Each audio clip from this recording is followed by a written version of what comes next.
Run steep, get high. Run flat, stay low. Run the mountain, run the road. Run past the 8-stand to the commode. Oh, run steep, get high. Run flat, stay low. One stream, two guys. Mountain Outpost. Now here's your host. Hello, welcome to the Mountain Outpost podcast, episode 32, I believe. I am your co-host, Jamil Curry, here with Skizzlefresh Skylar Hall. How you doing today, sir? All right, we're here. Woo! All right, we are here. Javelina 100 week. Welcome, everyone. I'm coming at you here from Phoenix, and we will see you in Phoenix here, sir, pretty soon.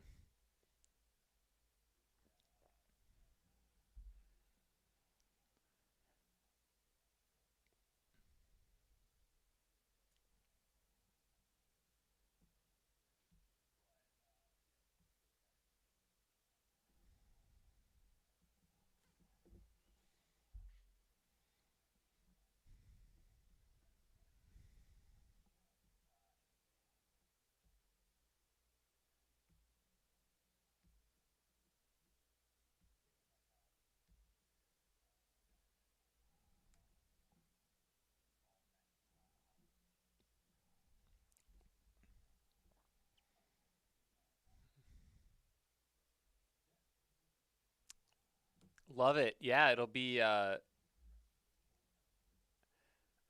doing okay. Yeah. I'm hoping the team is good. I haven't made it out to the park yet this year. I've been basically living in this studio, it feels like. We've got a lot of behind the scenes stuff going on to elevate the live stream this year. So we're kind of crossing our fingers it all comes together. We don't have a massive I would say we don't have a massive like budget in terms of like for live stream. Like we aren't hiring out a production company to do this live stream. We're doing it mostly kind of in-house, I would say. We are bringing on one outside person this year that has some expertise on the video end, and they're bringing something new to the table. But yeah, for the most part, we're crowdsourcing it a bit. We're kind of learning along the way as we go, but that's kind of how we operate best, and just trying to level it up a little bit. So I feel like we've come a long way. It feels like since our Black Canyon live stream, which was a lot of fun, but this one should be pretty good.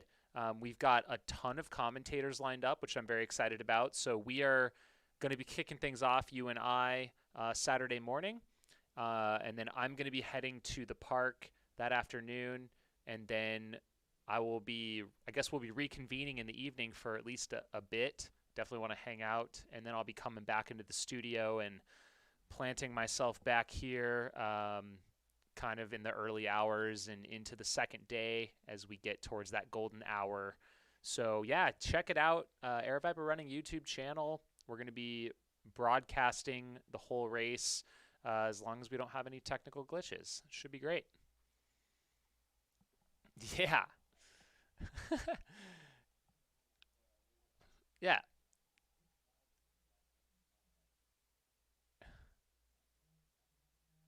It does feel, it was 8 months ago, but it does feel like a couple years ago, maybe. I mean, that race, first off, I think it barely even happened. It barely happened on the Black Canyon Trail this year, to be honest. About a month before the race, we actually we got denied our permit to hold the event in Yavapai County, of all places.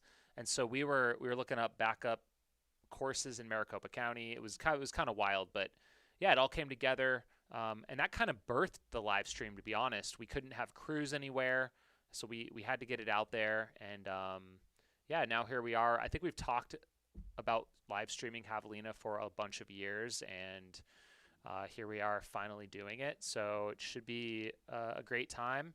Just a quick shout out if you are wanting to volunteer with the live stream. We still have a few spots available, so reach out to me. You can find me on social media. Just message me. I think our biggest need is the overnight shifts, of course, the hardest to fill. But I think most of them are filling up. So we should have probably at any given time like 5, 6 cameras from various parts of the course. I would say don't expect quite the level of like leader coverage at all times for this race compared to Black Canyon. That was kind of our main focus. We're going to be doing more general coverage, of course, following the golden ticket race as it unfolds, and we will have cameras at all aid stations, but they're going to kind of be out there and we'll be dipping in and out of coverage with them. So, but we do want to tonight in tonight's podcast talk about the favorites and maybe a little bit of contemplation about who might take the golden tickets this year at this year's Javelina 100. We'll talk about the 100K as well. But first, do you want to go into some run flat news? I know we like to cover all things running in this weekly podcast that we do. So we definitely want to talk about some of the stuff happening in the road world, some of the other events that took place on the ultra scene. There was some Golden Trail stuff. There was also another golden ticket race for Western States in France. So we definitely want to touch on that. But do you want to kick things off?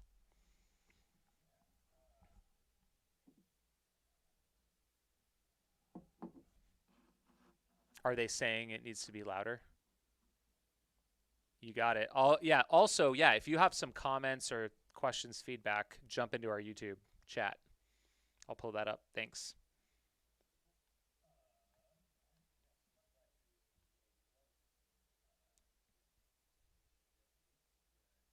Hold on. They can't hear you at all, they're saying.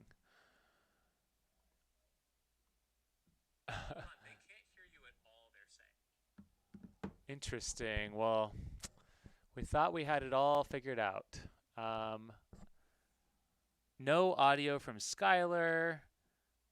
All right. Let's see here. It's weird because I can hear you. And I could hear you when I was recording it too. So let's see here.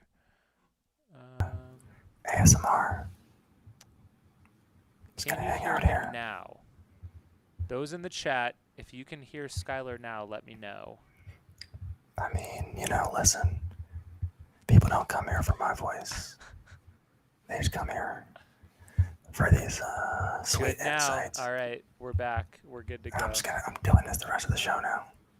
All right, so Trying to save my voice for the live stream. It's fine.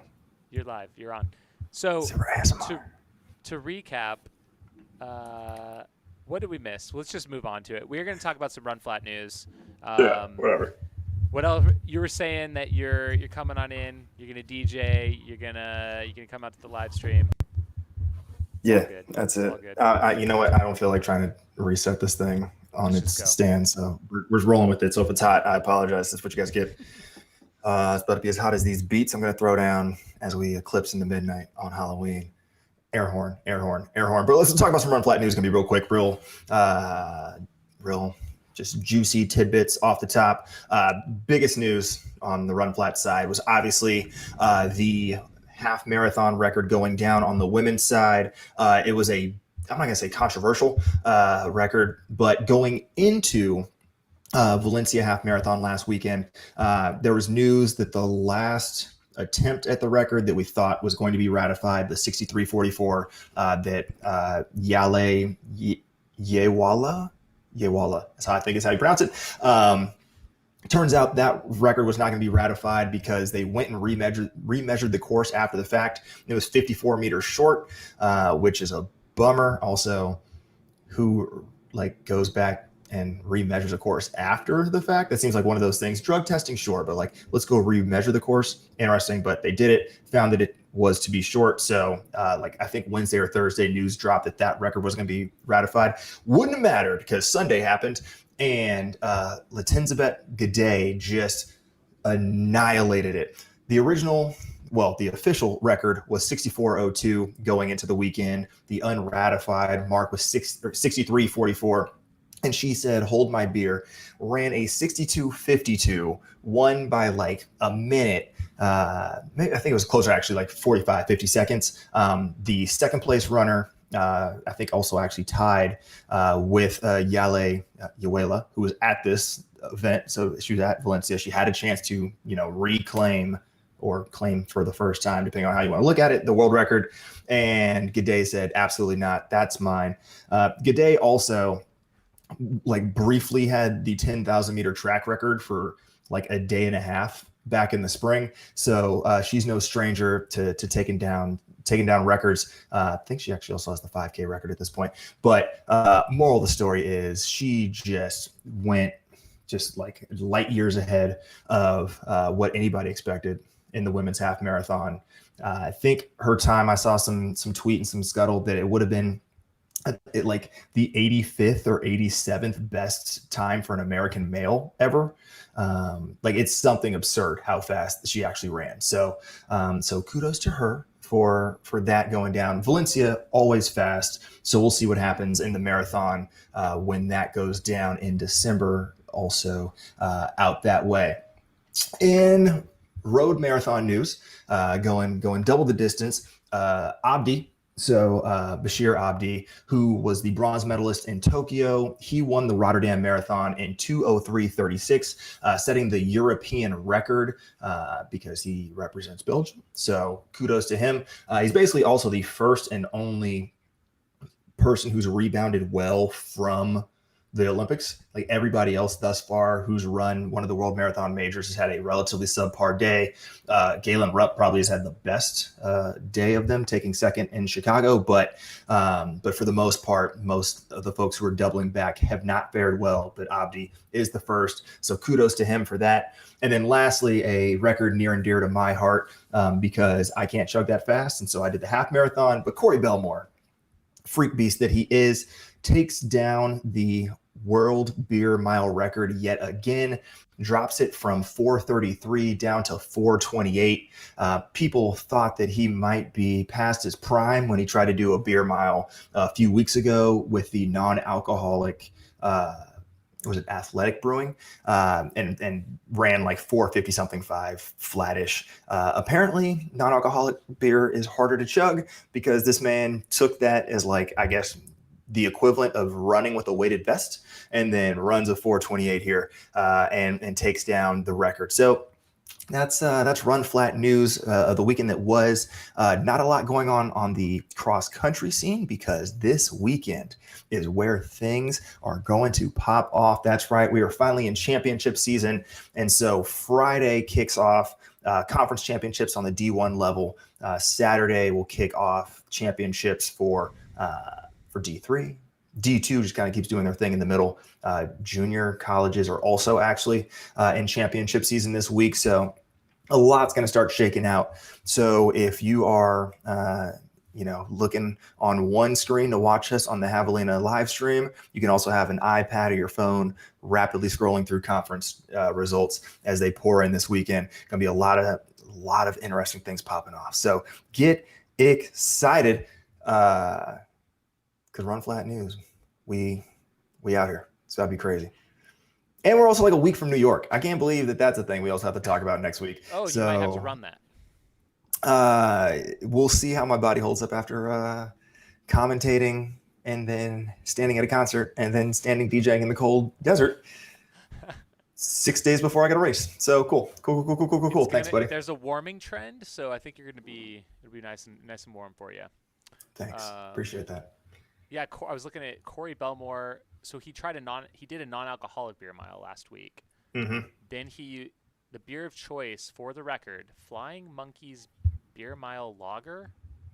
Is there a beer called Beer Mile Lager? That's a real thing. Yeah, there are a couple companies that were trying to come up with like specific, like easily chuggable 5%ers for beer mile purposes.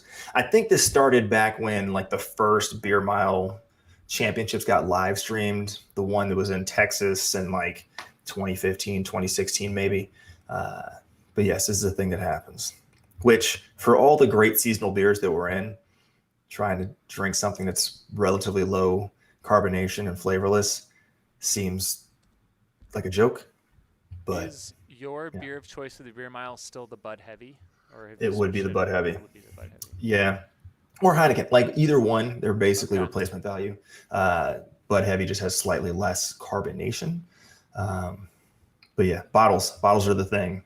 Don't bring cans into this. So, Interesting. but could I also run a decent beer mile right now? Hell if I know. I have no idea. Seltzer mile. That I could probably throw down on. Interesting. All right. Might Just have to saying. do that. This does remind me though. I did forget to ask that thing in your hand, sir. Hmm. What are you drinking? This is I don't have the pump. Is the pumpkin? Is that what you had the other week? And that's what I got right now. Da-na-na. Yeah. So you Greatest have the pumpkin beer in the superior world. pumpkin beer, I'm sure. This is Mhm. the Howling Gourds Pumpkin Ale. I don't know. Okay. It's Who's out the of brewer of that? Joseph Brow Brewing Company, San Jose, California. Oh, Where did I get this? I might have got this at Trader Joe's, quite possibly. Trader Joe's underappreciated beer selection. That's in San Jose. Or I'm gonna have to look it up because that's down It's the a road. 7%er. Oh, look at Jamil trying to step up his tolerance. He knows I'm coming into town and he has to prepare himself. I appreciate that. I do have a second one because I hopped on early, but I don't know if we should touch that. Maybe a bad idea. Yeah. Oh no, we're about to get into it. We're gonna make some reckless predictions when it comes to Javelina. So yes, I'm gonna need you to crack that beer open. But before we get to Javelina, Run Steep news. What's going on in your half of the running universe, sir? Yeah, we had some big races this past weekend. So first off, we talked a little bit, I think last week, recapping the new Western States Golden Ticket. There's a lot of golden things happening, I feel like, in this sport. We've got the Golden Trail Series. We've got the Golden Ticket system for Western States. There's also a Golden Ticket system for the Backyard Ultra. But regardless, Golden Ticket race number 2, Grand Trail des Templiers. This was a 108-kilometer race. Wait a minute. I think there was a change. I'm reading up on this right now. I think it was changed. I thought it was 108K, but sounds like it was downgraded to an 81K because I saw the finish times, and there is quite a bit of climbing, and these times were nuts. Like 6-something hours. I'm like, how did they do 108K? Pretty much they didn't. They did 81K. So it's a 50-mile event basically in France, 12,000 feet of climbing, pretty runnable from what it sounds like. And this is a pretty large event. So iRunFar was out there. They did some coverage of this event. Jonathan Albin of the UK. He was your World Mountain Running or Trail Championship a couple years ago out in Portugal, but he's a legit runner. He did win by 7 minutes, and Ruth Croft won for the women. So I think Ruth, wasn't she top 10 at Western this year? She probably already had a ticket. That does sound correct. Yeah. So we had Jonathan Albin take the win. Sebastian Spieler, we talked about him last week as a favorite. He took second, 7 minutes back. So it sounds like those are your Western States. Jonathan Albin's an interesting one because I don't think he definitely has not run Western States, and I don't know that he's run a 100-mile distance. So that could be an interesting addition, probably pretty exciting. And then Ruth Croft, she was your women's winner. Gemma Arenas was second, and Julie Rue is third. They were all within about 10 minutes and 20 minutes of the winner there. So, yeah, it seems like, another golden ticket race in the books. It's interesting that, yeah, because I guess that it was downgraded to that 50-mile distance. That kind of does put it in a weird category that it's a golden ticket race that's not a 100K minimum, because you can't even qualify for Western States anymore at 100K minimum. So kind of maybe snuck in there a little bit. What can you do? I mean, is the argument that it's so difficult from a terrain perspective that it's as rigorous as running a 100, or do you think this is just like a last minute weather change? I wasn't following it close enough to know, but I legitimately thought they were supposed to be racing 108K as the golden ticket race. So I don't know if there was some sort of last minute change. Maybe someone in the chat knows like what happened out there with that. I just wasn't following it close enough. I gotta pull the chat back up apparently. Yeah, so if you have any info, and drop it in the chat. But I believe it was supposed to be 108K, because I wouldn't see them adding in a race that wasn't that far. Just like Sonoma, at some point they cut that out because it was only 50 miles. Exactly. And then have not put the 100K into play. So what's that's that? its own. And they have yet to put the 100K into play for Lake Sonoma. So well, it just happened for the first time, so you never know. But I think they want to get that international flavor as part of it. But yeah, you never know what's going to happen on that front of things. So okay, so that was Le Templier. We've got some golden tickets going out. We'll see who accepts those. It could roll down as far as 5th, depending on who accepts those tickets. Let's see. What else did we see this weekend? We had the Golden Trail National Series Grand Finale. So I think I was a bit confused. I thought that the winners of the Golden Trail National Series were going to be competing at the final of the World Series, but it appears that was not the case. And I think that race was maybe this last week, potentially also at like El Hierro, possibly. So it seems like the Golden Trail National Series Grand Finale, or Grand Final, all of the winners or the top placers of the 11 different Golden Trail National Series racers, they all descended upon the Azores Islands for 3 days of racing. So they did a stage race. There was a 27K, 29K, 31K. And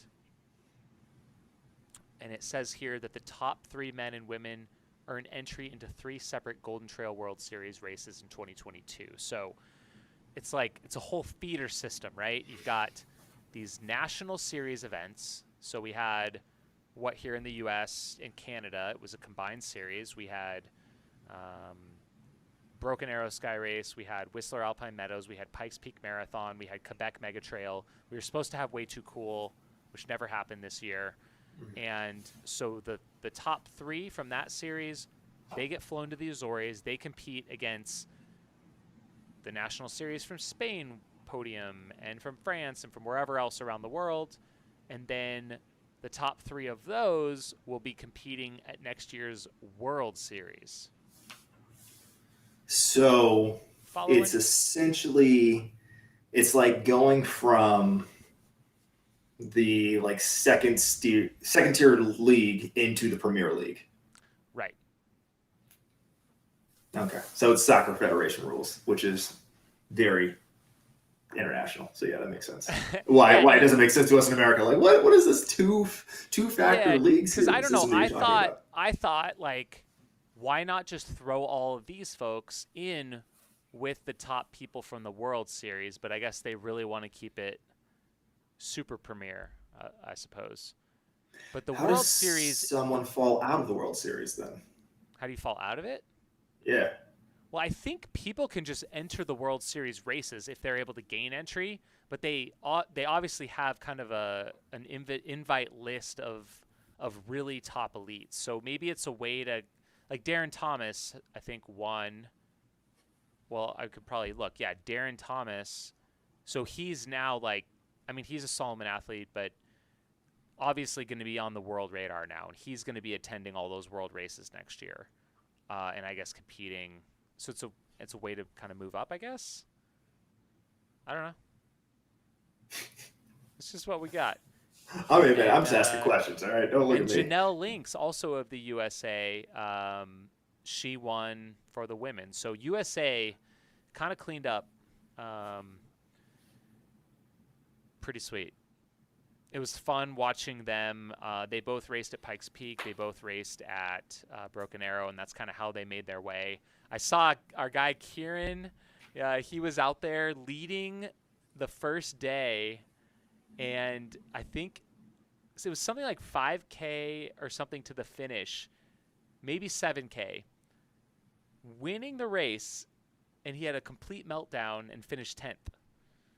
He lost like 9 spots in the last few miles, so just totally bonked out. But got to shout him out. Super cool. He just kind of came onto the scene in the last year or so. He was out at the Solomon Academy. I've known him for a while. He also went to Western Mountain College, which is super cool. So that's kind of a recap of the Golden Trail National Series. That's wrapped up for this year. But stay tuned for next year. I think there's some exciting things in the works. We'll definitely be following along that next year, and I promise to have a better grasp on what's happening with that so I can keep you guys in the loop, as it's definitely one of the top series throughout the year to follow along, and what they're doing in Europe with the live streaming I think is pretty amazing, and if there's any way we can help that here in the US and Canada, we'd love to be part of it. So just throwing that out into the world. We also had another big race. Actually, it's kind of an understatement. The largest 100-mile race in the world, believe it or not. Diagonale de Fous on La Réunion Island. It's a French-owned island out in the Indian Ocean. And I think it was on a lot of our radars because of Debo. So Dylan Bowman went out there and had a tough go. But, had a day. Had a day. Yeah. So, but he stuck it out and got to that finish line. He was kind of up in the mix. It sounded like it was a brutally hot day. I mean, I guess, Southern Hemisphere, they're heading into the summer right now, probably. Plus, it's like more equatorial, I believe. So it's just going to be warmer. Super hot out. And we saw Ludovic Pomerat of France take the win. He's a UTMB winner, so not a surprise. He ended up taking the win in 23:02. This is a 104-mile race. I believe it has a similar amount of climbing to UTMB. Doesn't have quite the altitude of that or a hard rock, but this is a tough, technical, brutal race. Close to 3,000 runners, I think, take to this island. And from what I can tell, it looks beautiful. The whole island goes crazy for this race. I've done an island race before, Transvolcania, and it's super cool. Everyone knows what's going on. Everyone's a part of it. And I hope to toe the line someday, hopefully within the next couple of years. Yeah, you keep saying someday, but we've had this exact same conversation since 2016. So, come on, man. Let's do it. And by let's, I mean you, because there's no chance in hell that you're going to catch me doing this. But, dude, listen. Hey, once we are done, let me put it this way. We have a lot of time together this weekend. I have a feeling that one or both of us are going to sign up for some stupidity in 2022 with this much time together. So you're going to come do Diagonale de Fous? No, absolutely not. Listen, I have something to talk to you about offline. I'll put it that way. Okay. So great. Cool. Well, cool. But you'll be doing it soon. The problem is this time of year is Javelina 100. That's always a factor in going to this race. I think the other factor is the other, I guess, bucket list race I have left on my schedule is Tour de Jante. Not to say you couldn't do both, but I couldn't do both in the same year. I mean, we're talking like 5 weeks apart, plus it's not quick to get to Reunion Island. No. No, not at all. I think I it's think an 11-hour flight from Paris. from France. Yeah. So it's like you got to get to Paris, which I don't know if there's direct flights from Phoenix to Paris right now. Possibly. Anyway, you're talking about at least a 24-hour plus travel situation. Completely the other side of the world. Listen, all I'm hearing are excuses. So I need you to do better. I'm down, but I can't do both in the same year. That's fine. That's fine. Listen, you want me to just Amazon Prime some big butcher paper? So once this background goes out for Javelina, we'll put the big butcher paper up. We'll get back to the OG vlog. Like, we're just going to draw your weekly gain, get you to Barkley, and then after Barkley, be like, cool, now I have an undisclosed period of time to get ready for either Tour de Jean or... Yeah, we got to pick one of the two, definitely. Listen, all right, let's commit. We're going to commit to some stuff. We already talked about this like a couple weeks ago that we're going to get signed up for like all these random races around the world, it sounded like. So let's do it. So yeah, dude. Listen, I'm trying. Hey, somebody has to hold you accountable. Because I'm not. I think I'm the best positioned because Perfect. We have a weekly conversation. So help me, help you. All right, we got to touch on the Bobcat Trail races. This has happened in Colorado Springs, and this is a Mad Moose event, so shout out to them. They put on some great events in Utah and Colorado. This was the USATF Colorado 25K State Trail Championship. That is a lot. I'm like, I don't even think we have Arizona State USATF Trail Championship, but maybe we should. This looks like it was a pretty awesome race, and a rare race where Joseph Gray did not take the win and was in fact third. What? Yep. So, but he also does race every damn weekend. So I guess at some point, someone who's like slightly fresher might get lucky, and that's what happened here. So just 25 seconds. I can't even think of words right now. Separated the top three runners. So Brian Whitfield, who, if you remember, was our Black Canyon 100K leader through over half the race this year, he ran a 1:37.03. Eli Hemming was just 9 seconds back, and then Joe Gray was another 16 seconds back of that. Yeah, Whitfield. Brian was part of also the Western Colorado State University trail team as well. So he's good friends with Kieran. Yeah. What else do we got here? Allison Baca, shout out, Aravaipa racing team member. She won in 2:08. She's coming back from having her first child, I think, within the last year. So definitely returning to form. She won by a minute and a half.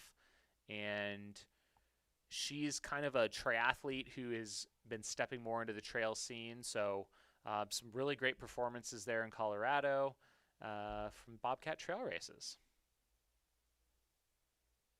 That's right. What else? I was doing some digging. Arizona does not have a trail championship. You do have a cross-country circuit that is currently going on. Great. For USATF, but you don't have from what I can see, it does not look like you have a trail championship. So, listen, Arizona has its own section. Might be time. I think we can make that happen. We do have a quick shout out in the chat room. We love to see this from Brian Steinberg. Runs too much. That's his full name. Female course records at the 44th annual Riverbank Run 25K. This was the USATF 25K championship race. It sounds like it was. So, yep. There we go.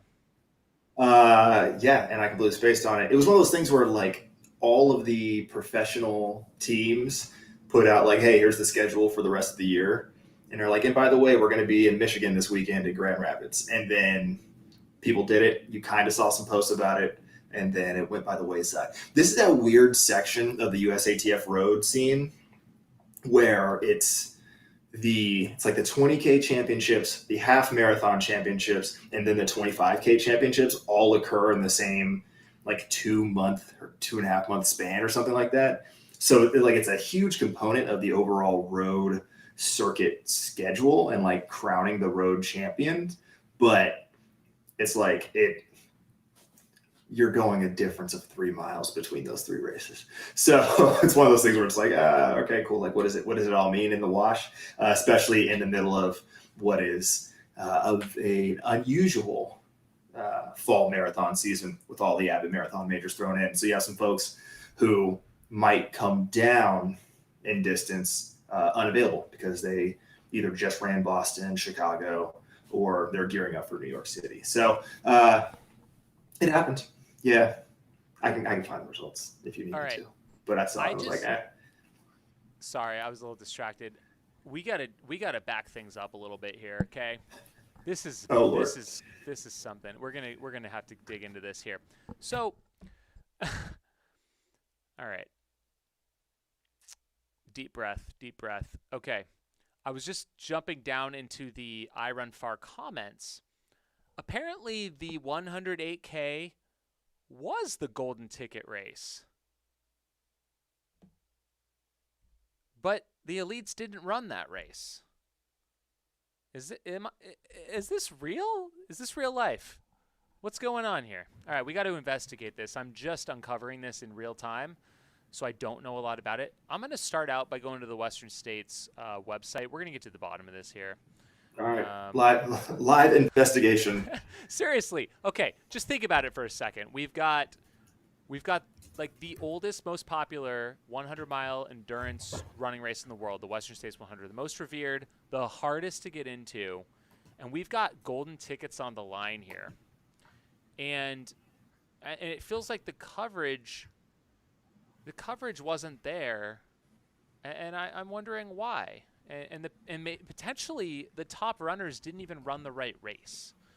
And now I could be totally off base here, but we're going to go into this. So I'm on the website here. We've got the Endurance Trail des Templiers. This is on the Hoka Golden Ticket Races page, 106.5K in France. I'm going to click on their website link here.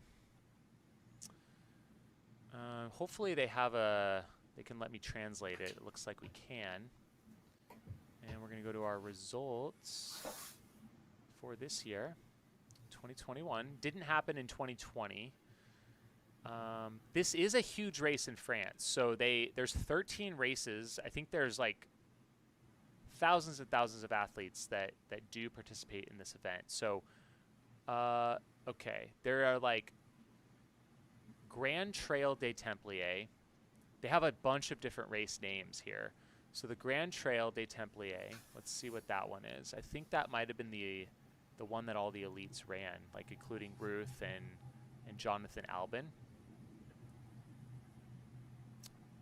So where the comments say is Sabine asks, wasn't Le Templier Endurance Trail, which does not equal the Grand Trail, which was much more competitive, a golden ticket race for Western States? And then Megan Hicks responded, yes, it was. We meant to cover it in this week's column, but just plain forgot. They've added results from the event to this article now. Okay. And that's interesting. So I'm going to scroll back up here. Okay, here we go. Endurance Trail Templier 106K was a Western States golden ticket race with 2 men and 2 women getting entry. It saw a lower level of competition than the Grand Trail, though in all fairness, the Grand Trail has been considered the festival's main event in terms of competition. The men's and women's podiums were all in French. On the men's side, Vincent Viet was victorious, while Arieline Collette took the win in second. For the women, Isabel Dragon. Okay. That's weird. Am I wrong here? So, like, we're talking about the best trail runners in the world stepping foot, running the 50-mile Grand Trail, and then we've got the, 13-mile longer race or whatever, Endurance Trail. That's the golden ticket race. Huh. Okay. So Europe just doesn't give a damn about Western States. So I guess, like, if we had is to that dial it back in, like, it was the first year of this. Now I don't know how they ended up picking this race. Maybe it's a huge deal in France and we are just not aware. And maybe they didn't. Maybe it was just a marketing gap. Like, the word didn't get out. I think we mentioned this before. There's I was telling people in Whistler that UTMB was a golden ticket race and people didn't know. Maybe it's a marketing thing. The word isn't getting out. I don't know. There comes a point where, all of these athletes are at some level sponsored. Yeah. Right. You have an athlete representative on of your shoe company or somewhere that was probably hey, by the way, I mean, don't get me wrong. I'm all for if there's a competitive field, it's the same thing we saw with the road marathons, right? We have all these Abbott marathon majors, but people still went to Rotterdam, people still went to Paris because there's a good field there that they can compete against, and a win is a win. But you could get a win on what is clearly a less stacked field, apparently, and then get into Western States, which is, from a sponsor's perspective, probably a huge boon, unless they just all shoe companies are in Europe. I don't know. Yeah. Hey, we got Matt Feldhake in the chat here. He says always blame marketing. It's probably true. That's funny. I don't know. Maybe I'm off base here. Let us know in the chat what you guys think. I mean, what the hell is going on? We got 44 of you here. Does just no one care? This is solely your fault for not having Outhouse News. I know. Seriously, no one knows what's going on. So, damn it, we're bringing it back. Okay. God. All right. Yeah, it's just it's interesting, right? We got. Anyways, let's just settle down here. So I guess so we're all clear. I would love I know the names Jonathan Albin, Sebastian Spieler. Would love to see them toe the line in Western States this year. Ruth Croft, Gemma Arenas. Heard of these names. This was the most competitive at La Templier. I've not heard of these other folks, but I'm sure they are talented. They get a chance to run Western States. So kudos to them for knowing about it, for running the longer race, for gaining entry. And I guess maybe the word will get out and the event maybe they'll step up next year and run the 106K. I don't know. So let's do our due diligence. Yep. That little logo that's over your right shoulder for Javelina 100, brought to you by Hoka, golden ticket race. All right, we've done our part. Golden ticket race. Okay, we got athletes on the line, and we are going to be breaking it down here in just a minute. Oh, man, that is I don't know. I don't people have different motivations. If there's an altruistic take somewhere in here where it's just hey, people just wanted a nice, memorable, iconic race. But at the end of the day, I guess what it comes down to is let's reward the golden tickets to the races that are going to ensure that their most competitive fields are pointed towards the golden ticket event. I'll just go out there and say it. You have this endurance trail de Templier. They should encourage their top athletes to run the race that's the golden ticket race. Build it up, hype it up. Let's cover that. Let's make it exciting. That's all I got. Yeah, I support this. All right.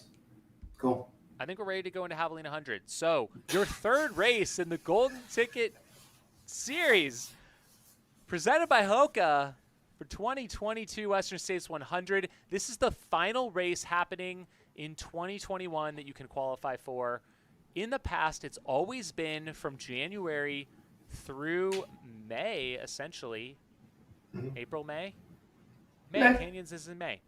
So it's always been that. You haven't had a chance to qualify at a 100-mile race in a bunch of years. The Montreal Ultra Cup used to be able to qualify. They're bringing it back now. And so this is your last chance to qualify before the lottery takes place. So Javelina is also a qualifying race. So the lottery application will open shortly after in November. And it's kind of like the Western States cycle begins again. It's going to be wild. And so we're all clear. The golden ticket race is the 100-mile distance. Yep. There's also a 100K distance. Yep. There is some talent in that distance. Yep. But the 100 miles can be sort of the 100 spectacle. mile is the premier competitive race happening at Javelina. Yes, as the person who dug into all the data, I will confirm that is happening. So we do have, I would say, likely the best field of Javelina we've seen. Yeah, I'll take your. I would say. It's very strong. You would have sort of an on-the-ground grasp of how things go, especially given different weather systems that tend to come through this time of year. But yeah, no, it's going to be a spectacle to watch, which is why I'm very happy that we have this live stream on top of the live tracking that'll be happening. So a lot of ways to stay engaged and follow not just the front runners, but obviously any age groupers or folks that might even be taking their first 100-mile journey. You can follow along live all weekend long for that 30 hours and 15 minutes. Absolutely. Sweet. So yeah, do we want to go through some of our top contenders at this year's Javelina 100 mile? Yes, really quickly before we jump into that. Yeah. To Matt's question around or statement that you guys should field a cross country team, the Open Championships in Arizona are November 6th. Just saying, it's not too late. Okay, Javelina. The more important race that's happening a week prior to that, this weekend, as we mentioned, we have two concurrent races. You have the 100-mile and the 100K that both kick off Saturday morning. There's a night 31K that's really just an excuse to dress up and act weird in the desert. So we won't cover that one, but we wholly invite you to participate if you are in the area and want to get weird. In terms of the course itself, much like last year, we are going with the clockwise 5-loop course. So if you've run in addition prior to, 2019, you're used to the washing machine alternating directions. That will not be the case this year. It will be 5 loops in the same direction. However, history has taught us that they will not be run at the same pace throughout the day. So super excited to watch all of the action unfold as that goes down. We have a deep field on the 100-mile women's side. So let's start there, Jamil, if you were interested in that. I think this starts with the person who's returning as a DNF from last year, but somehow got bib number 1. Camille Herron towing the line at Javelina this year, which automatically. Shade? I'm just asking. I don't know if I'm throwing shade at Camille necessarily. That was more just like, how do you not give? How does she give number 1? That's all I'm asking. That's a procedural question. Yeah, I mean, there might be someone else in the field deserving a bib one. But the thing about Javelina 100 is you can request a bib number. So maybe there was a request. That makes a little bit more sense. Okay. But yeah, I was not part of the bib assignments. Not trying to throw any blame around, but anyways, let's jump into the field. It looks pretty great this year. Absolutely. Have you sorted this commentating sheet by chance, or am I just taking it from the top? How would you like me to sort it? No, I haven't sorted it at all. So if we're looking at the unsorted version, then let's just take it from the top. So Lottie Zeller coming to us from Austin, Texas. Most recently was first place at the Rocky Raccoon 100K this year. Also was first place at the 50K version of Bandera, and the first place at the Damn Yeti 50K running a 3:39. Basically just like hasn't lost this year, other than the fact that she DNF'd at Lake Sonoma. However, this is her first 100-miler. So she comes in on a hot streak, but is untested at this distance. So we'll see how that all shakes out. Next up is someone that you know well, mainly because they hold a course record in one of the distances at Javelina. Devin Yanko, you want to take us through as somebody who actually saw her in person? Yeah, I today. just saw her today. Yeah, as you can tell from her Instagram, she is moving. I'm not disclosing where. She's kept that a bit of a secret, but she ran here in 2015, I believe, and set the course record 14:52. This was on the old course, I think the last year of the old course, and yeah, set the desert on fire, running a fast time, and she is coming back, and we're really pumped to have her out here. She's been out in Arizona for a couple days now, so trying to get some of that little heat acclimation in, and she's got, such a storied background from a second place at Comrades. She's got FKT on the High Sierra Camp Loop just about last month? Oh yeah, last month. So, has gotten some long sessions in, some strength. Third place at the 2016 Western States 100. So,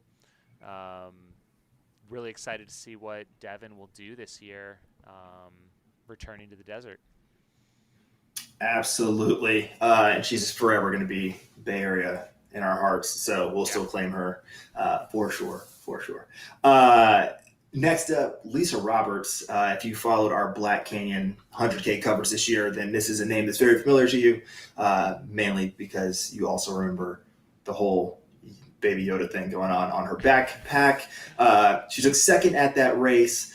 She has also taken first place last year at the 100K edition of Javelina. So knows this trail well, has run it in this direction 3 times. And so let's see if she can extend it an extra 2 loops and find yet another podium finish to continue her, start into her ultra career. Obviously, a former iron distance triathlete, 6-time champion at the distance. So no stranger to pain. We'll see if she can manage running in this heat for this long.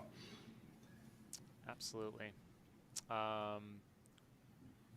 We've got local Alyssa Jones stepping up for her first 100 mile. Actually, her notes here say her previous longest race is 60K. So, but she's a strong local runner, first place Whiskey Basin 60K, always shows up strong at the Aravaipa races. We've got Susan Barrows of Oregon. She's a former Aravaipa employee, and she won the 100K here in 2015 as well. So kind of that, we got our both first place winners from 2015 coming back, and she's doing the 100 mile. Yes. Next up, we have Brittany Peterson. Again, no stranger if you follow any sort of ultra news. So she took 4th place at Western States this year. She was our winner at the Black Canyon 100K back in February, and has a whole host of accolades to her name. Doesn't even need the golden ticket, but that didn't stop her at Black Canyon when she also didn't need the golden ticket and decided that she wanted to just demolish everyone anyway. So we'll see her toe the line, and that's definitely going to have an impact if she's in those podium positions as to how far that golden ticket rolls down. Because again, the golden ticket can roll to anyone in the top 5 so long as they decide they want to take it. Next up we got Nicole Monet of Michigan. So she's got a strong background. She was first at the 2020 Yeti 100 mile and the 2019 Tunnel Hill 50. Also second place at Carbon X2 this year. So she has got some wheels, and I guess will be hunting for that golden ticket, definitely. Absolutely. And somebody else that we think is going to be in a pretty good position to hunt for that golden ticket is Meredith Edwards out of Durango, Colorado. She was first at Moab Red Hot 55K this year, was first place at last year's Tushers 100K. But this will be an interesting race because as far as we can tell, this will be her first attempt at 100 since the 2018 Run Rabbit Run. So, hasn't towed the line at 100 in about 3 years. Obviously, a lot of people didn't tow the line for 100 last year because pandemic, but we'll see if she is full on return to form. And if she is, then she's definitely going to be one to watch this Saturday going through the desert. Yeah, I believe she dropped from TDS earlier this summer, and she has run the 100K here before at Javelina. So we'll see how she can handle the heat, but she definitely knows what she's getting herself into this weekend. Next up, we've got Lindsay Ulrich of Oregon. She was first place at the Scout Mountain 100-mile, 9th at this year's Black Canyon 100K, and then 19th at Canyons. So, and a DNF at Bandera. So she's one of these folks that is like definitely in on the golden ticket chase, and will be a fun storyline to watch throughout this weekend as she hunts for one again. Absolutely. And an interesting name is Dana Anderson, going to be towing the line out of Utah. She has taken second place here twice, both back in 2017 and 2018. She is a former Western States winner back in 2016. And then had another 20th place back in 2017. So someone who is definitely tasted the mountaintop, has seen the mountaintop, whatever the metaphor is here. She's been there. And the question is, does she still have what it takes to get back? Someone who knows this race well and going to be an interesting I think almost like your brother was last year, sort of a late closer, like knows how to move well through the heat of the day and then be smart enough to close harder than when they open. So definitely look out for Dana this weekend. You had on there, did you say she won? That's what it said. States? That's Where was this? Look, click into the profile. That's why these things have links. On it. That's what. Hey, listen, I'm not seeing it. Hey, man, listen. That doesn't. I feel like I would know. I would know this. All right, maybe it was just one. Whatever. Listen. Hey, listen. This is before my time. I just go where the data takes me. Definitely has a 20th. Just ignore the first. That's fine. Whatever. That was Casey Lichtai in 2016. Okay, cool. Don't ask me how this got typed up. Listen, you do some legwork, all right? I'm fact checking it. All right, we'll have to update whatever. that. But second place. Control S. Keep an Whatever. eye out. Carissa Leibowitz is our next one. She is from Georgia. DNF here in 2019, but she's third place at the Long Haul 100 in 2020. I was trying to see what kind of time that would give you. That was a 19-hour, 58-minute. So, yeah, we'll see what she can do. Avenge that DNF, right? That's pretty much what it comes down to. Yeah. Learn from previous, hope mistakes and not injury related. Learn from those outings. Thinking through, it's gonna jump around this spreadsheet, so roll with me on this one. Yep. Somebody I definitely want to highlight is Rachel Hallam Montes, I believe is how you pronounce it. Was first place at this year's Sangre de Cristo 50-miler. Previous top 10 at Rio del Lago 100-mile here in Northern California, and a third place at the 2019 edition of the Pikes Peak 50K.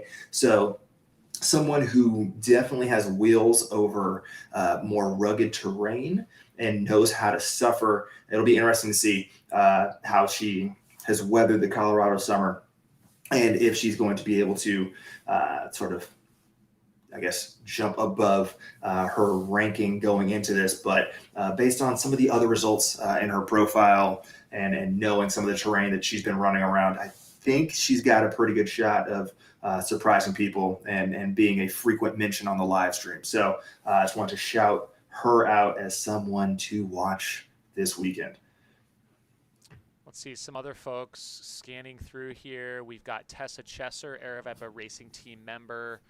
She was third at the 2019 Run Rabbit Run 100 and also fourth at Black Canyon 60K this year and ninth at Canyons. And she's chasing that golden ticket. Pretty hyped up, Araveppa Racing Team. We also have not one but two of the Ostazuski sisters.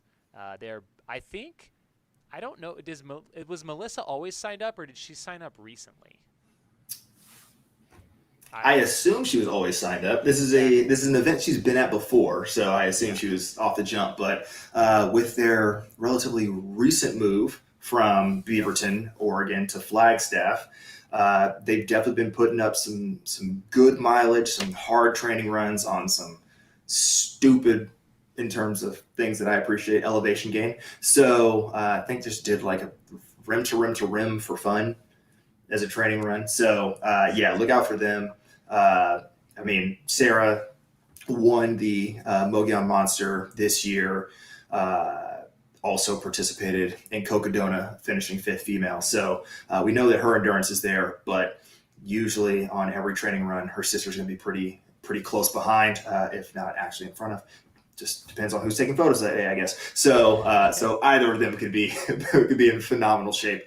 And if they decide to actually race each other and actually try to run to the podium, will be a fun story to watch. Or they could be tag teaming that like team competition and then just absolutely demolish. That's also a possibility as well. Oh, definitely. We didn't talk much. Camille Herron is back, avenging the DNF.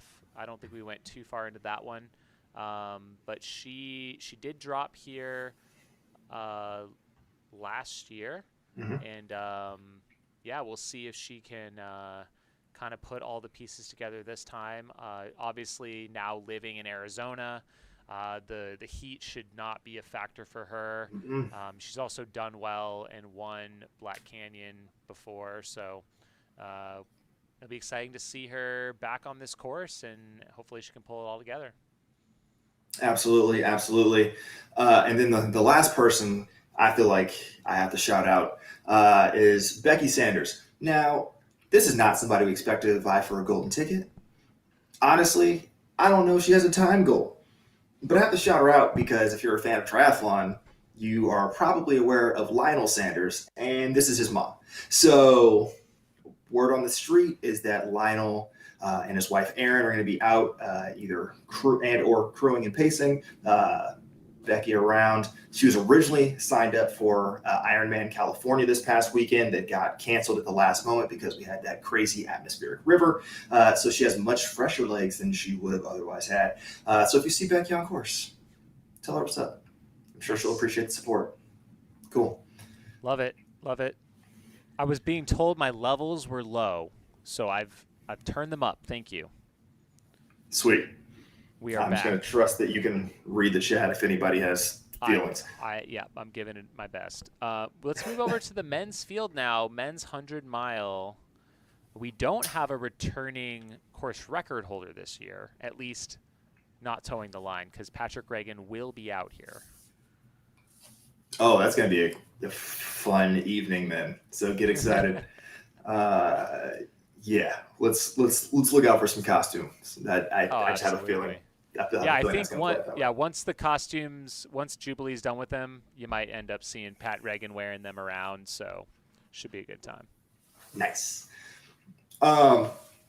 So first on my side that I want to bring up is Dave Stevens. First place at this year's Run Rabbit Run. Second place back in 2018 at Javelina. And kind of an X factor. Was originally going to run Canyon's 100K, which obviously was a golden ticket for this Western States, or this past edition, Western States, DNS'd. So it was kind of unsure where his fitness was. Obviously, Run Rabbit Run kind of put that to bed, but we'll see if he still has the hunger to try to take down one of these golden tickets and earn his way into Western States. So coming out of Canada, we're going to see a theme of Canadians on the men's side that are down here getting ready to tear it up. So he'll be nice to your face, but once that gun goes off, we'll see what he has in store for you. Yep, absolutely. And next up, we are really excited because we had another sibling duo, the Bellis brothers, Air Viper Racing Team. Shout out to them. Both coming out, and I I just heard today that it sounds like Andrew is a scratch, so he's not going to be running. But Matthew, who we saw run earlier this year, the Tushers 100K, he was third. There's a great film, if you haven't seen it yet, on the Steep Life Media YouTube channel called The Bellis Brotherhood. Incredible family, brothers in the sport, supporting one another, lots of love.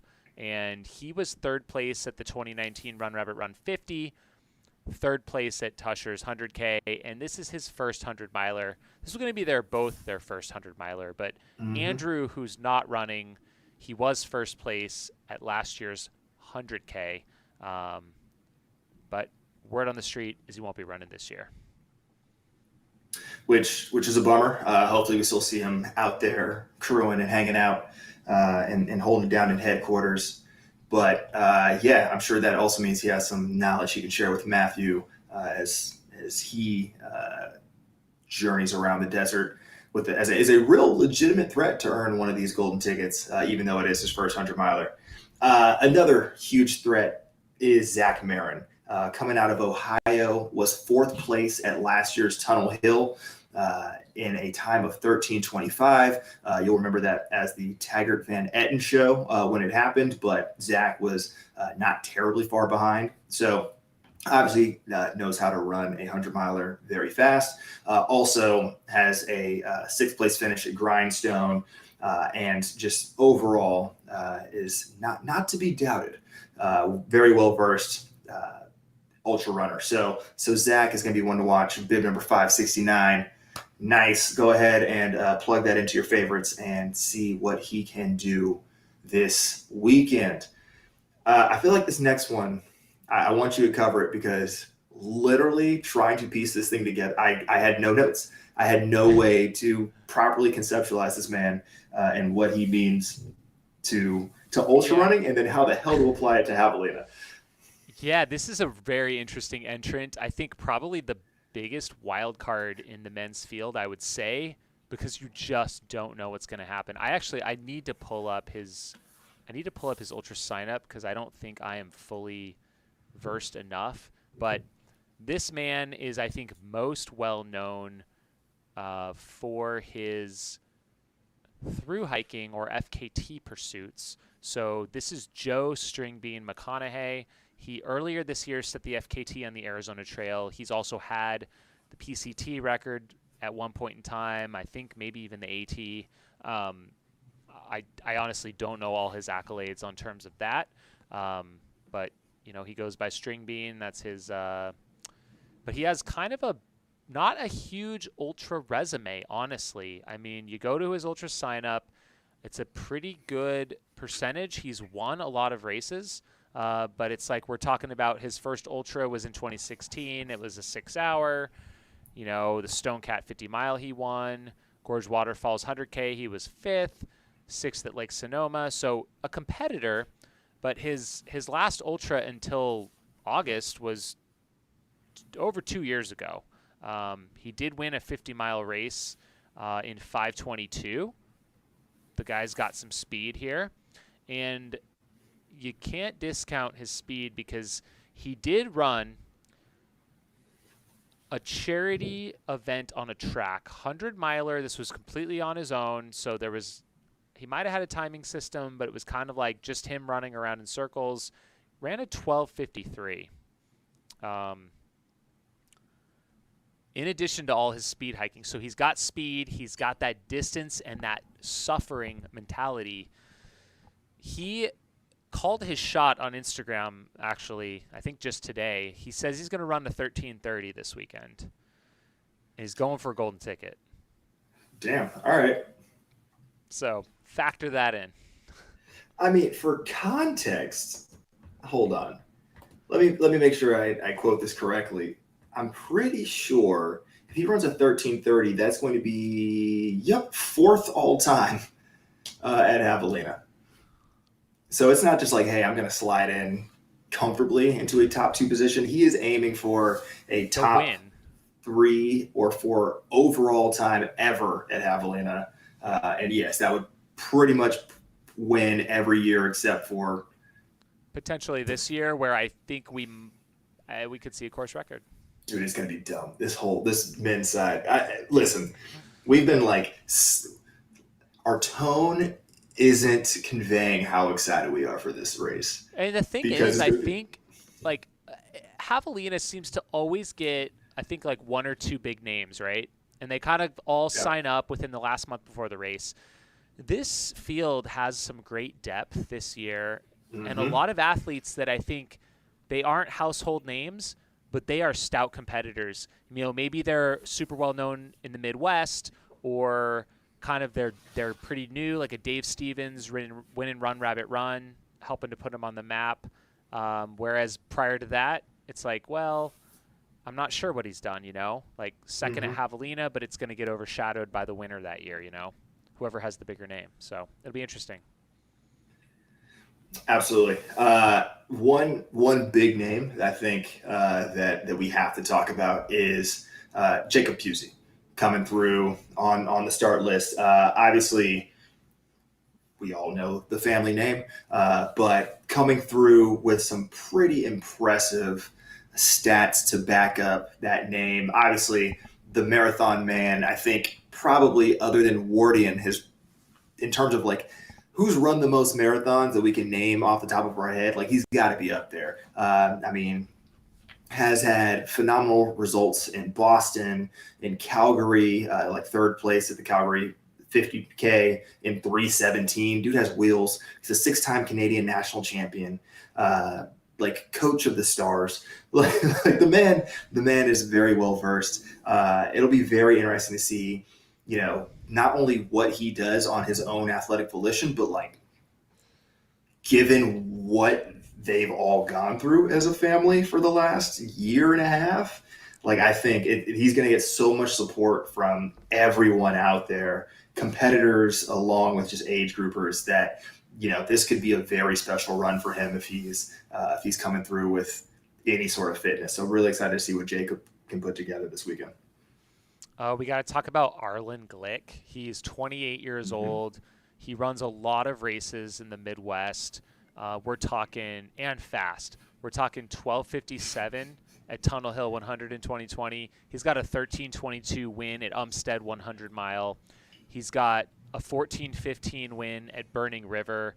He's got 6 or 7 hundreds under 15 hours. Lots of wins. He's won his last 300s. 4, 5. Hold on. He's won 5 of the last 6 100-mile races he's won, and the only one he didn't was Tunnel Hill last year to TVE. Yeah, it's pretty good. He got second. Yeah, so pretty good momentum. Yeah. And he pretty much just has run 100s. Like, he hasn't run a single other distance since July of 2020. It's just 100-milers. Yeah, it's gonna be very interesting. Like, adding that on to everyone else we just mentioned, and not to mention here, we've got a couple Tucson boys, Air Viper Racing Team, Sion Lupowitz, who's no stranger to Javelina 100. He won the Old Pueblo 100-miler in 2020, but also Charlie Ware, who is, I guess, Mr. Golden Ticket. He seems to scoop one up every year and find himself back on the starting line of Western States 100. He just came up and ran the Javelina Hangover 50K last month, so kind of a nice little tune-up for him. And, of course, was second place this year at Black Canyon, 60K. Listen, this is – you can represent Arizona. I'm going to represent for the California boy. We talked about this, I think, a little bit last week. Cole Watson, also a Hoka athlete, so it's got extra support or pressure, depending on how you want to look at it. But coming out of Folsom, California, 5th place at this year's Canyons 100K. He was a DNF at the Carbon X2 event after basically being the only person to hang with Jim for however the hell long he was able to make that. I think it was like 40 miles or something like that. Has previously gone to OCC and performed relatively well, and is just a straight up speedster, like 343, 1500 guy, 30:43 cross country 10K back in his days from Oregon. So dude throws down, and he's focused.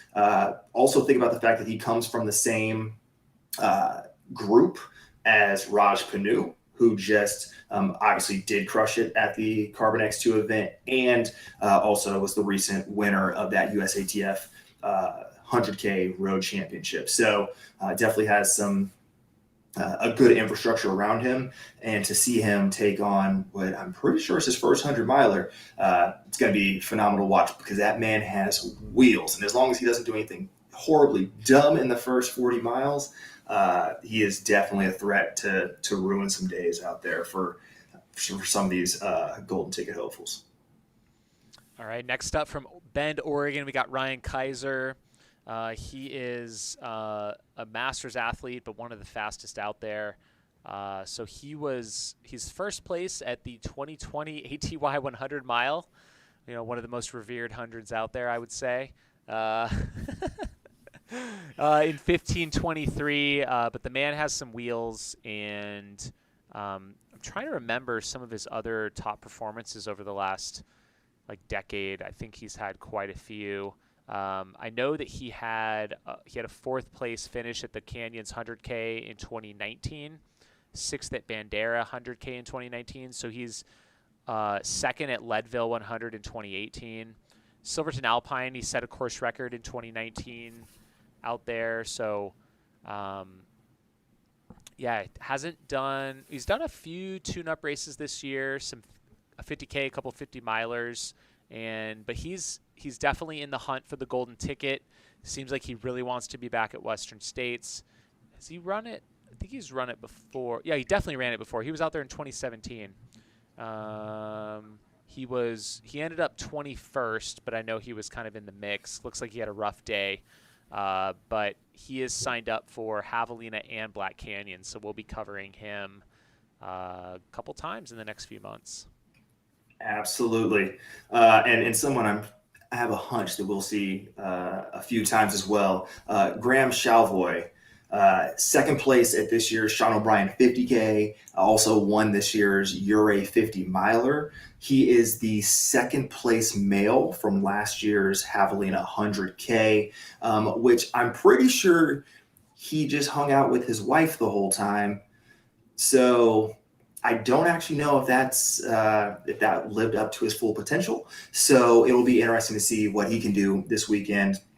Definitely somebody who'll be flying under the radar, but someone you should definitely keep in your favorites. Hit that little star button on the live tracking, because I know that we'll be watching to see what Graham can do.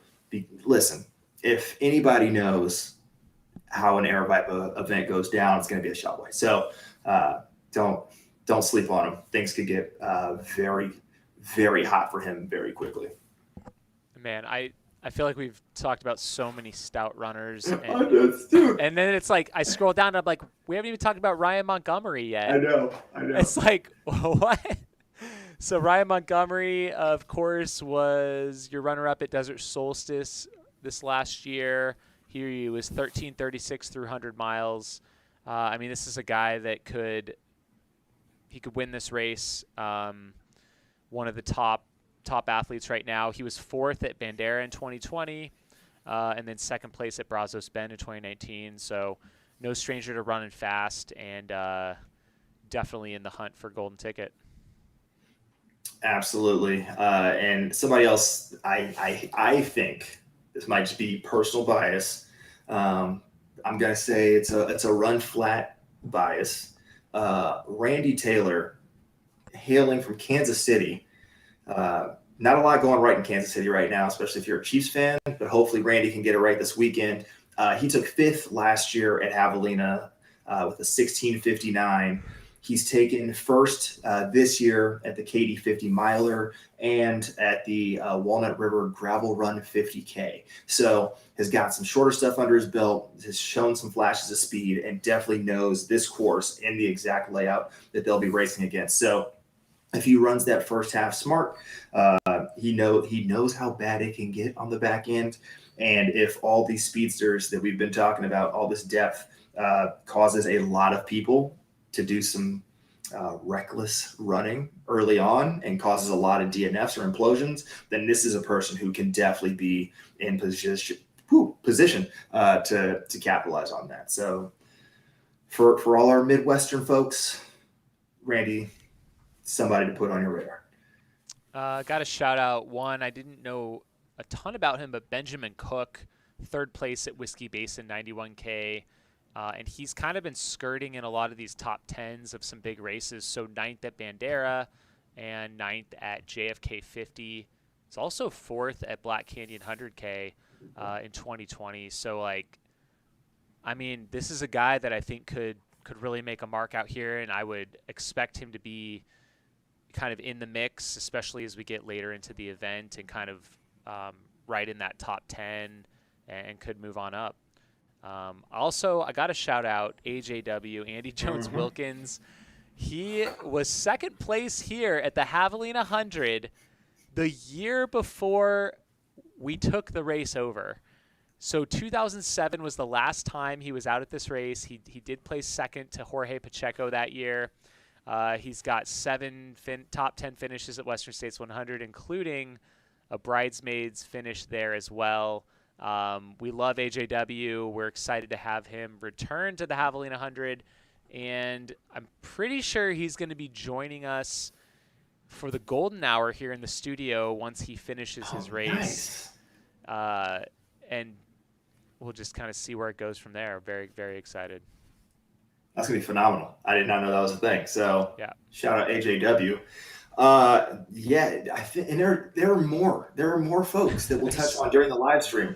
We only touched on like 50% of the spreadsheet, it feels like. Yeah, don't worry. If you or your loved one was not referenced, it's not that we're not ready to track them. We're just naming some of the top folks here that popped out to us. But hey, surprise us. That's the name of the game. If this is your locker room fodder, this is what your bulletin board material, you're like, hey, the top podcast in ultra running didn't reference us. Prove us wrong. That's what it comes down to.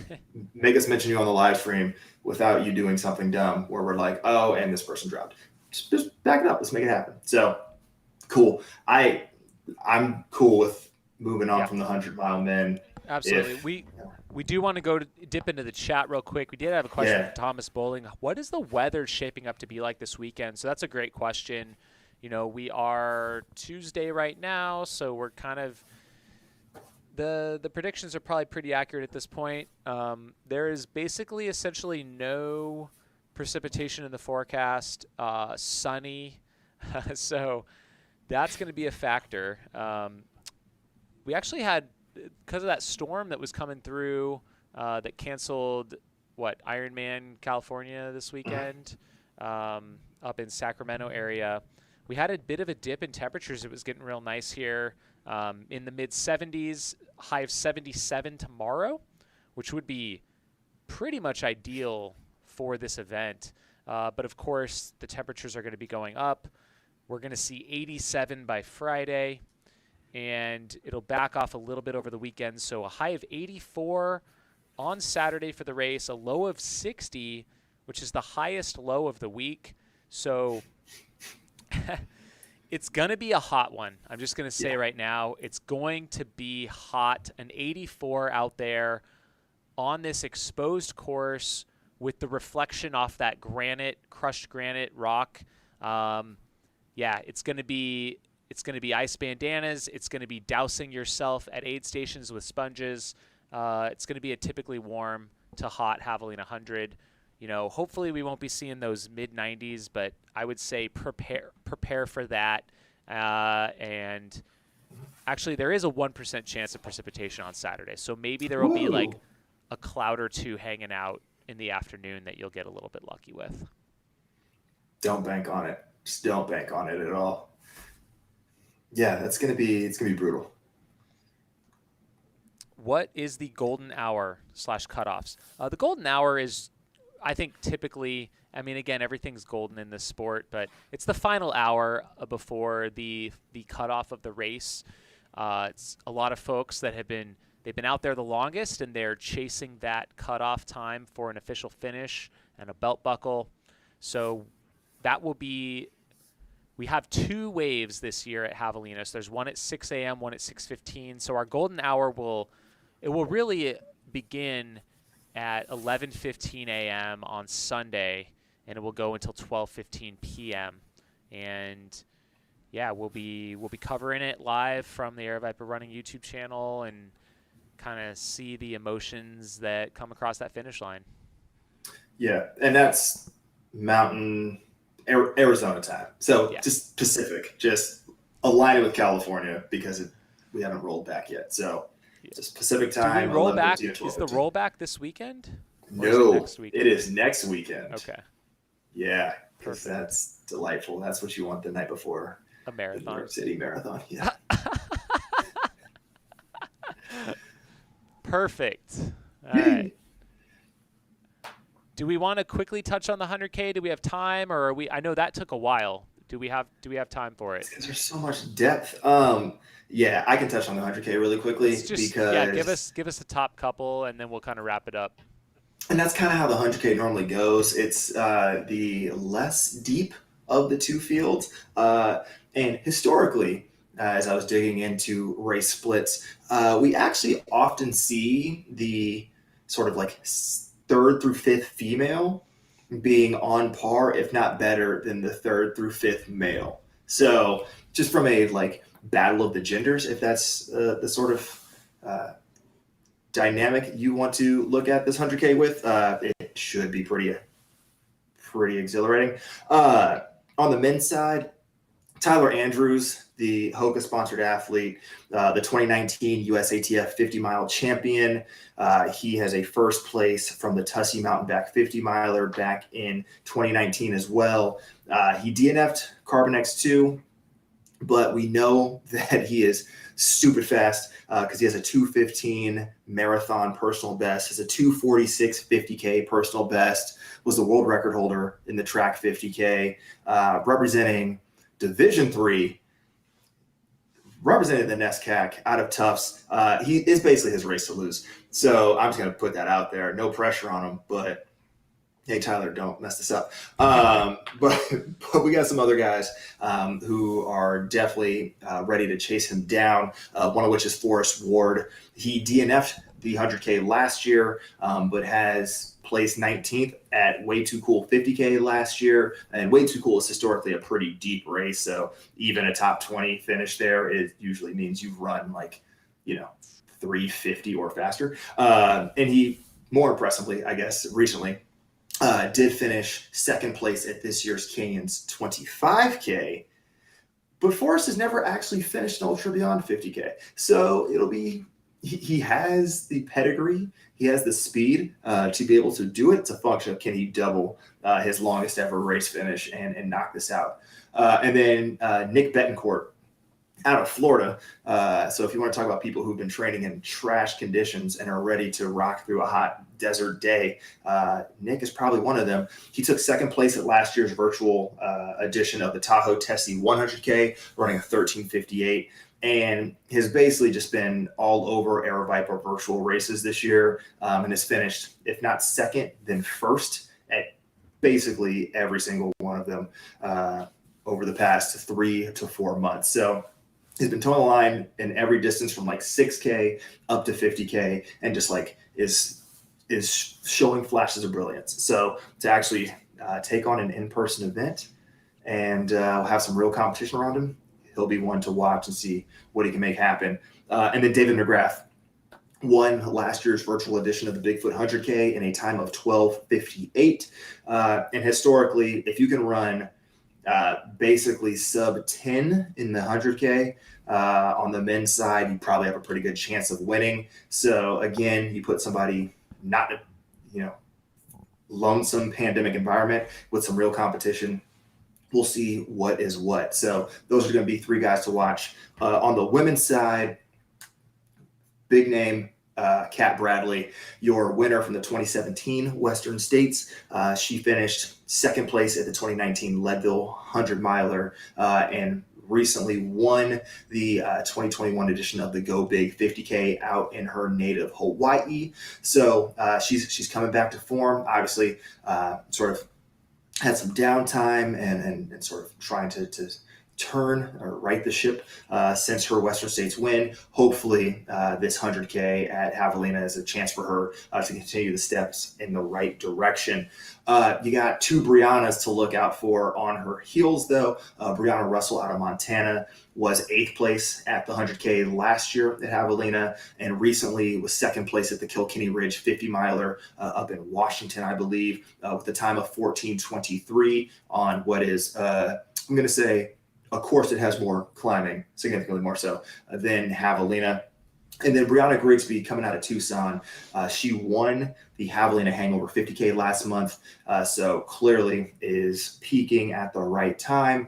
She finished 12th at Black Canyon back in February and has a previous top 10 finish from the full 100-mile edition of Javelina back in 2019. So knows the course, knows these conditions, is just from down the road. So don't sleep on Brianna Grigsby.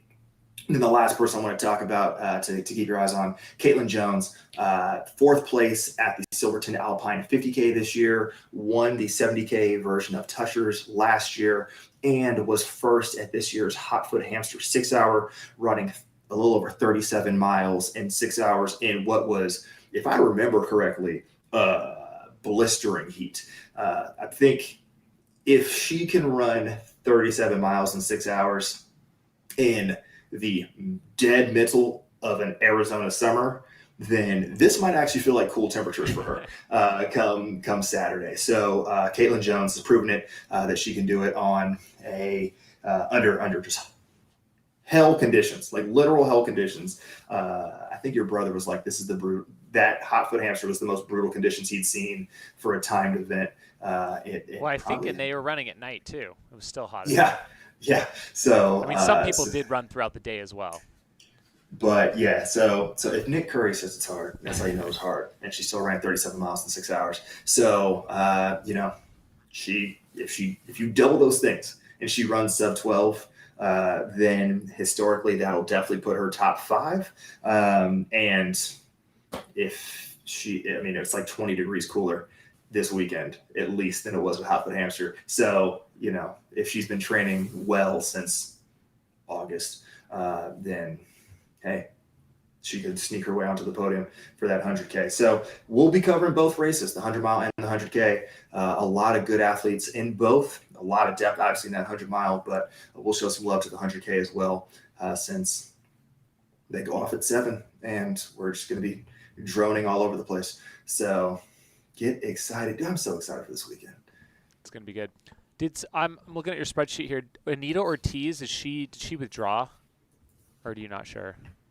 I don't believe she withdrew. I don't see her on the entrance list, but I'm just going to still shout her out because she was a big name when I was kind of getting into the sport back in like 10 years ago or more. She actually won the 2009 Western States 100. She won Zane Grey, and I think she also won Pikes Peak the same year she won Western States 100, which is pretty sweet. And she was 45 back then. So we'll see. If she's out there, it'll be pretty exciting to see her toe the line and still at it. Sweet. Cool. Yeah, no, it's going to be it's insane. So in case you missed the memo and you're like, how do I catch this? Or I missed everything you said, we're going to be recapping it for 13 to 19 hours. Yep. For those front end folks, all Saturday. So make sure you have obviously like and subscribe to the Mountain Outpost channel. Also thumbs up this video so people know to find this preview. But then in YouTube, also hop over to the Arabica running channel and get ready, because that bad boy kicks off at 5 a.m. Pacific time, 8 a.m. Eastern time, some middle of the afternoon or late evening for Jim over in Australia and New Zealand and all of that. So I'm not jump in. Definitely. We'd love to see your comments. Interact with us in the chat. Yeah. Also in the Discord, we mostly me. I just went in and just like manhandled the Discord and created some new channels. So there's a whole host of new things specifically for Javelina. So we have a dedicated channel specifically for the live stream. If you're going to be on site at Javelina, we got a dedicated channel for like crew link ups. So you send your runner off and be like, all right, cool, I'll see you in 3 to 5 hours. You're like trying to find crews to kick it with, or you're like, hey, who wants to race me in a beer mile? I don't care what you guys do. You can do it in the Discord. You can play on all that stuff, that type of stuff. And then, otherwise you can just chat about things that are happening. All of it goes down in the Discord. And not just for Javelina. We have a channel for this podcast. We have a channel for Outhouse News. We have the channel for damn near everything else Everviper does. And just harass us on a regular basis. We hang out in there. So I'll be checking it all Saturday while we're on the live stream. Absolutely. So definitely feel free to drop us a note, and we will kick it on the reg. Word. Great. Well, thank you all for joining us for this Javelina 100 preview show of the Mountain Outpost podcast. We will see you 5 a.m. right here in I'm calling it the Javelina Studios here in Phoenix. And we'll see you soon, Skylar. Thanks so much. Always a pleasure. Catch y'all on Saturday, and then back here for the pod next week. Make smart choices. Have a great weekend, y'all. See ya. Let's go.